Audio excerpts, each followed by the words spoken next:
3 লক্ষাধিক মসজিদ বুকে ধারণ করে ধন্য 56,000 বর্গমাইলের দেশ বাংলাদেশ। এদেশের মানুষ ফজরের আজান শুনে ঘুম ভাঙে, ফজরের নামাজ পড়ে, এশার আজান শুনে নামাজ পড়ে ঘুমাতে যায়।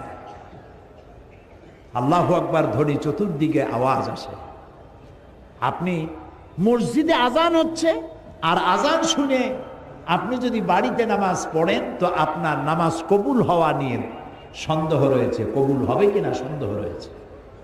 জামাতে নামাজ পড়া বাধ্যতামূলক, ওয়াজিব। একজন সাহাবী অন্ধ, তিনি বলেছিলেন, ইয়া রাসূলুল্লাহ, আমি তো অন্ধ মানুষ, আমার জন্য কি এই হুকুম?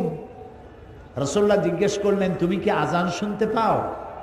তিনি জবাব দিলেন, হ্যাঁ, আমি আমার বাড়িতে বসে আজান শুনতে পাই।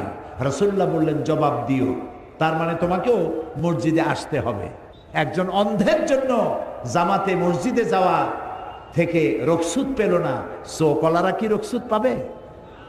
আরো কঠিন হাদিস শুনুন। কি হাদিস? কঠিন হাদিস। নবী করিম সাল্লাল্লাহু আলাইহি ওয়াসাল্লাম বলেছেন, মসজিদে আজান হয়েছে, আজান শোনার পর যে ব্যক্তি বাড়িতে বসে নামাজ আদায় করে, ওই বাড়িতে যদি নারী আর শিশু না থাকতো, আমি হুকুম করতাম আগুন দিয়ে জ্বালায় দাও। বাড়ির মহব্বতেই তো বাড়িতে নামাজ পড়তেছো, মসজিদে আসো, জামাতে নামাজ আদায় করো, মুসল্লিদের সাথে মহব্বত পয়দা হবে, আর জামাতে নামাজ পড়ার মজাই আলাদা। সুবহানাল্লাহ।